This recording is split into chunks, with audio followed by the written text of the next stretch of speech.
Bismillahirrahmanirrahim. Assalamualaikum warahmatullahi wabarakatuh. Innal hamdalillah, thumma salatan wa salaman ala Rasulillah wa ala alihi wa ashabihi wa mawalah. Puji dan syukur sama-sama kita haturkan kehadiran Allah Subhanahu wa taala. Selanjutnya salawat dan salam sama-sama kita haturkan kepada junjungan kita, yakni Nabi Muhammad sallallahu alaihi wasallam. Melanjutkan dari perkuliahan kita pada mata kuliah usul fiqh, materi kita yang ke-9 itu adalah al-lafzu bi'i'tibari isti'malihi fil makna. Maka sebelum kita memulai perkuliahan ini, mari kita berdoa semoga Allah Subhanahu wa taala menitiskan kepada kita ilmu yang bermanfaat yang dapat kita gunakan pada kehidupan dunia dan akhirat. Rabbana zidna ilma warzuqna fahma wa alhiqna bis salihin. Menjemput pemahaman kita dari materi sebelumnya bahwasanya turuqul istinbat yang merupakan salah satu dari rukun usulul fiqh memiliki 4 bagian. Yang pertama fi wad'il lafzi lil makna, yang ini yang telah kita bahas pada pertemuan sebelumnya, dan sekarang itu adalah al-lafzu bi'atibari fi isti'malihi fil makna, ya. Al-lafzu bi'atibari isti'malihi fil makna. Bagaimana sebuah lafaz itu ya berdasarkan kepada penggunaannya untuk menunjukkan sebuah makna. Nah, jadi setiap lafaz itu pasti memiliki makna.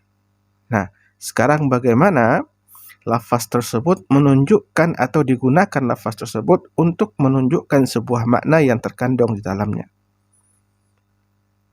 Maka pada pembahasan ini ada 4 pembahasan yang akan kita uraikan. Yang pertama ada al-haqiqah, yang kedua majaz, yang ketiga sharih, dan yang keempat kinayah.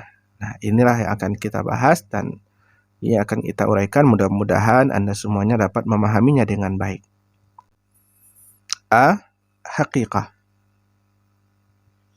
Pengertian haqiqah.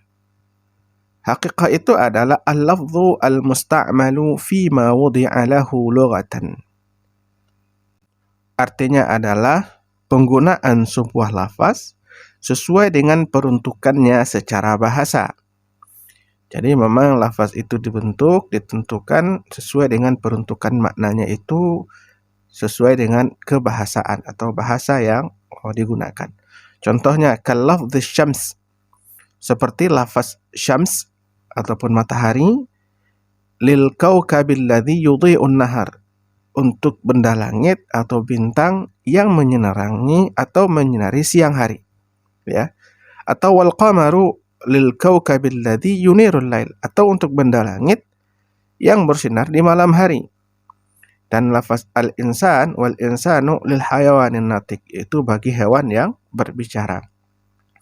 Kata lafz, ya kata syams, kata qamar, dan kata insan secara hakikatnya adalah secara kebahasaan memiliki makna tertentu. Seperti sampaikan tadi, syams itu benda langit yang bersinar di siang hari, qamar itu benda langit yang bersinar di malam hari, dan insan itu adalah hewan yang berbicara. Ini adalah peruntukan lafaz secara bahasa. Pembagian haqiqah. Haqiqah ini memiliki 3 pembagian. Ada haqiqah lughawiyah, ada haqiqah syar'iyyah, ada haqiqah urfiyah. Apa yang dimaksud dengan haqiqah lughawiyah? Wahiyal aslu wahiyal lati wudi'a al-wadi'ul lughah lil lafz. Ya. Ini adalah dasar, ini adalah asal, dan ini adalah peletakan yang diletakkan yang pertama oleh ahli bahasa sesuai dengan peruntukannya. Seperti kata tadi, asyams, matahari, qamar, itu bulan, bahar, itu lautan, dan insan adalah manusia. Jadi secara bahasa memang lafaz itu diperuntukkan untuk itu. Seperti gelas, piring, nah, itu adalah lafaz yang diperuntukkan untuk makna tertentu secara bahasa. Yang kedua itu adalah haqiqah syar'iyyah. Wa hiya al-lafzu al-musta'malu fil ma'na al-muradulah, yaitu sebuah lafaz yang digunakan untuk makna yang telah ditentukan. Dan yang ditentukan ini secara dalam perspektif agama atau perspektif syariat, seperti as-shalah. Nah, kalau secara lughawiyah, as-shalah itu adalah doa. Hakikat dari salat itu adalah doa. Tapi kalau hakikat secara syar'iyah, as-shalah, salat itu bukanlah doa. Tetapi kemudian salat itu adalah perbuatan tertentu yang dilakukan oleh seseorang ya pada waktu tertentu yang menegarakannya itu adalah dimulai dengan takbiratul ihram dan diakhiri dengan salam. Itulah hakikat as-shalah secara syar'iyah. Yang ketiga ada namanya hakikat secara urfiyah. وهي التي لم يتعين واضعها وإنما توافق الناس عامة على استعمالها للدلالة على شيء معين. Tidak diketahui siapa orang yang menetapkan lafaz itu secara pastinya. Tetapi kemudian semua orang bersepakat secara umum bahwasanya lafaz itu digunakan untuk menunjukkan makna tertentu. Ini secara urfiyah, secara adat, secara kebiasaan. Contohnya, kal walad fahiya fil lughah likulli mauludin dzakar wa untha. Lafaz walad dalam bahasa Arab itu diperuntukkan untuk setiap anak yang lahir baik laki-laki ataupun perempuan. Tapi secara urfi ya, secara urfi makna walad itu tidak berlaku untuk anak perempuan, tapi hanya berlaku untuk anak laki-laki saja. Maka perubahan makna walad dari laki-laki dan perempuan menjadi laki-laki itu adalah berdasarkan kepada urf atau berdasarkan kepada kebiasaan sebuah kaum, sebuah masyarakat atau sebuah tempat. Ketentuan pada lafaz yang berbentuk hakikat. Nah, dalam hal ini hakikat syar'iyah muqaddamah ala hakikat urfiyah. Kalau bertemu antara hakikat syar'iyah dengan hakikat urfiyah, maka hakikat syar'iyah itu lebih dahulukan. Nah, jika seandainya bertemu antara hakikat urfiyah ya dengan hakikat lughawiyah, maka hakikat urfiyah itu lebih didahulukan daripada hakikat lughawiyah. Inilah peruntukan atau inilah ketentuan pada hakikat. Sehingga kemudian syar'iyah lebih dahulukan daripada urfiyah dan urfiyah lebih dahulukan daripada lughawiyah. B. Majaz. Pengertian majaz. Huwa al-lafdhul al-musta'malu fima lam yudha' lahu lughatan. Yaitu penggunaan lafaz yang tidak sesuai dengan peruntukannya secara bahasa. Fayuqalu 'anil mar'atil jamilah syamsun. Maka perempuan yang cantik disebut dengan matahari atau syams. Wa 'anil tiflil wasim, bagi anak yang lucu ataupun yang gagah maka disebut dengan istilah qamar. Wa yuqalu 'anil rajul syuja', dan disebutkan bagi laki-laki yang pemberani asadun, yaitu singa. Pada hakikatnya perempuan itu bukanlah matahari, anak itu bukanlah bulan, dan laki-laki itu bukanlah singa. Tetapi kemudian penggunaan lafaz tersebut hanya berbentuk majaz ya. Karena memang ada kemiripan sifat yang dimiliki sehingga kemudian penamaan itu diberikan kepada orang-orang tertentu tadi. Contoh majaz dalam Al-Quran dikatakan yaj'aluna asabi'ahum fi adhanihim minas sawa'iq. Mereka menjadikan jari-jari mereka itu berada dalam telinga mereka karena takut akan bunyi halilintar ataupun petir. Maka maknanya fal asabi', jari-jari itu tidak mungkin masuk ke dalam telinga. La tadkhulu fil udhun. Wal muradu ba'dul asabi'i wa huwa majaz. Maksud yang sebenarnya itu hanyalah sebagian dari jari-jari saja atau satu mungkin dari jari-jari saja. Maka penggunaan asabi', jari-jari itu adalah dalam bentuk majaz.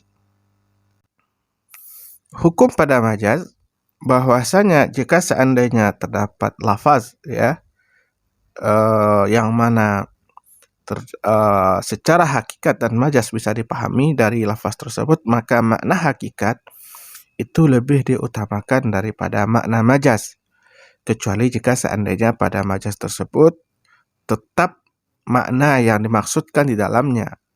Maka jika seandainya demikian, barulah majaz itu bisa didahulukan daripada hakikat. Tapi secara umum, hakikat itu lebih didahulukan daripada kata majaz. C. Sharih. Pengertian sharih. Al-lafdhu sharih huwa ma dhahara al-muradu minhu dhuhuran bayyinan likathrati isti'mali fihi haqiqatan kana au majazan. Lafaz sharih itu adalah lafaz yang dapat dipahami maknanya secara zahir, secara jelas, ya. Karena memang lafaz itu sering digunakan, baik apakah itu dalam bentuk hakikat atau dalam bentuk majaz. Ya, jadi langsung saja kita dapat paham maknanya tersebut tanpa kemudian butuh kepada pemahaman atau interpretasi lain. Maka ini namakan dengan sharih, jelas ataupun lafaz yang terang. Contohnya, sharih dalam bentuk hakikat, idza qala ar-rajulu li zaujatihi, jika seandainya seorang suami berkata kepada istrinya anti taliq, fahuwa sharihun anna muradahu huwa at-talaqi bil haqiqah syar'iyyah. Ketika seorang laki-laki mengatakan, suami mengatakan kepada istrinya anti taliq, kamu saya ceraikan, maka maknanya sharih. Dan maknanya itu adalah talak secara hakikat syar'iyyah. Tidak lagi butuh interpretasi. Kalau suami sudah mengatakan itu berarti artinya adalah cerai. Sedangkan secara majaz, sharih secara majaz di sini contohnya dalam Al-Qur'an, was'alil qaryah. Dalam surat Yusuf ayat 82. Lafaz ini sharih karena maksud dari al-qaryah yaitu ya, ketika Allah mengatakan was'alil qaryah, tanyalah kampung itu. Tak mungkin kampung yang ditanya, tapi kemudian maknanya huna adalah ahluha, yaitu penduduk kampung. Dan ini Allah sampaikan dalam bentuk majaz, ya. Jadi di sini sharih sehingga kemudian tidak perlu lagi interpretasi yang lain. Nah, hukum lafaz sharih, innal lafdz sharih yathbutul hukm syar'i minhu bimujarrad at-talaffuz bihi.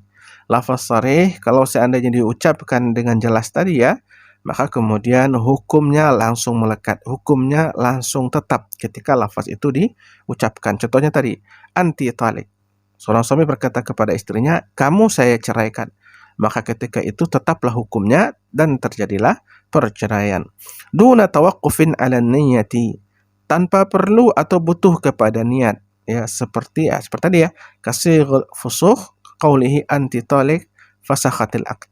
Jadi sebuah lafaz putusnya perkawinan, jika seorang suami berkata tadi anti talik tanpa ada niat pun, maka putuslah perkawinan atau terjadilah perceraian. Maka hati-hatilah dengan lafaz yang sharih ini.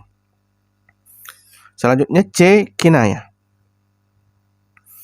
Kinayah maknanya itu adalah mastatara al-ma'na al-muradu min al-lafzi bi-isti'mali sawa'un kana al-lafzu haqiqatan aw majazan. Yaitu lafaz yang tersembunyi maknanya dari penggunaan. Apakah lafaz itu berbentuk hakikat atau dalam bentuk majaz. Artinya dari lafaz yang disebutkan tersebut kita butuh sebuah usaha untuk bisa memahami apa makna yang dimaksud sesungguhnya. Apakah lafaz tersebut berbentuk hakikat atau berbentuk majaz. Contoh kinayah. Nah, contoh seperti ini. Qaulul qail, dalam bentuk hakikat seseorang berkata, wakaltu fulanan fil khusumati. Saya menjadi wakil dari si fulan dalam fil khusumah. Fil khusumah berarti dalam perkara di pengadilan. Nah, maksud yuradu bidzalika at-tawkil fi raf'i ad-da'wa al-munaza' amama al-qada'. Maksud dari kata wakaltu fulanan fil khusumah tadi itu dia menjadi wakil dalam mengangkat atau memajukan permohonan ya, jika seandainya terjadinya sengketa di depan pengadilan. Jadi ketika seorang mengatakan saya mewakili fulan dalam berkhusumah, dalam permusuhan atau dalam sengketa, bukan berarti mereka berkelahi ya, saya mewakili dia untuk berkelahi, tidak. Tapi makna khusumah di situ adalah dalam mengangkat permohonan ke pengadilan. Berarti dia ini adalah pengacara atau orang ditunjuk atau kuasa hukum dari orang yang bersengketa. Nah, ini secara sharih ya, kinayah dalam bentuk sharih. Jadi wakaltu fulanan fil khusumah itu bukan menjadi wakil atau perwakilan dalam perkelahian, tapi maksudnya adalah dalam mengangkat perkara itu di pengadilan. Nah, sedangkan dalam bentuk majaz ya, qaulur rajul li zaujatihi ya'tadi. fahuwa haqiqatun fil amri bil iddi wal hisab wal muradu minhu majazan huwa talaq fal lafdzul kinayah anit talaq li'annahu sababul iddah. Nah, kalau seorang suami berkata kepada istrinya i'tadi, secara hakikat dari mana i'tadi itu adalah berhitung atau bil iddi atau bil hisab, artinya berhitung ya. Tapi maksud di sini adalah majaz, bukan hakikat, yaitu talak. Kenapa dikatakan demikian? Karena seseorang perempuan setelah diceraikan oleh suaminya maka wajib baginya beriddah. Iddah itu adalah menghitung masa sucinya atau masa haidnya, tergantung kepada mazhab yang menginterpretasikannya. Nah, ketika dia disuruh berhitung, maksudnya itu dia adalah disuruh untuk beriddah. Maka lafaz ini adalah kinayah ya, dalam bentuk majaz yang dimaksudkan oleh suami itu adalah talak. Tapi kemudian hal ini tentu butuh kepada niat dari suami. Jika memang seandainya dia inginkan perceraian, maka otomatis terjadilah perceraian. Karena di sini jelaskan lagi li'annahu sababul iddah, karena talak itu, perceraian itulah menjadi sebab adanya iddah. Maka oleh sebab itu maksud di sini adalah ketika suami berkata kepada istrinya i'tadi, ini adalah lafaz kinayah dalam bentuk majaz yang sehingga kemudian jika yathbutun niyyah, ada ketetapan niat dalam hati suaminya, maka terjadilah perceraian. Hukum kinayah. Nah, pada lafaz kinayah ini, innal hukma syar'i la yathbutu fil kinayati illa bin niyyah. Tidak akan tetap hukum syara' dalam kinayah kecuali jika ada niat. Au bil qarinati allati tadullu ala ta'yinil murad, atau adanya karinah yang menunjukkan bahwasanya makna itu yang diinginkan. Li'annal muradal mustatar, karena makna sesungguhnya itu tersembunyi. Wal aslu fil kalami ay yurada minhu al ma'na as-sarih. Karena asal dari sebuah kalam itu, perkataan itu, lafaz itu adalah maknanya secara sharih. Fa idza qala rajulu li imra'atihi anti alayya haram, jika seandainya seorang suami berkata kepada istrinya, kamu bagi saya haram, terhalang ya. Falafdhu haram kinayah anit talak, maka lafaz haram itu adalah merupakan lafaz kinayah, sindiran ya, untuk dari sebuah lafaz talak. Fala yaqi'u illa idza nawahu, maka tidak terjadi talak yang sesungguhnya kecuali memang suami itu berniat. Wa hakadha baqiyati alfaz talak bil kinayah. Beginilah kemudian ketentuan lafaz talak jika seandainya dilafazkan dengan cara kinayah. Artinya adalah memang butuh niat. Kalau seandainya tidak ada niat, maka tidak terjadi. Tapi kalau memang ada niat dari suami, maka otomatis terjadilah talak secara fikih. Oke, demikianlah penjelasan saya terkait dengan materi kita yang ke-9 ini, yaitu tentang sharih, hakikat ya, hakikat, majaz, sharih dan kinayah. Semoga Anda dapat memahaminya dengan baik. Aqulu qouli hadza astaghfirullah li wa lakum. Assalamualaikum warahmatullahi wabarakatuh.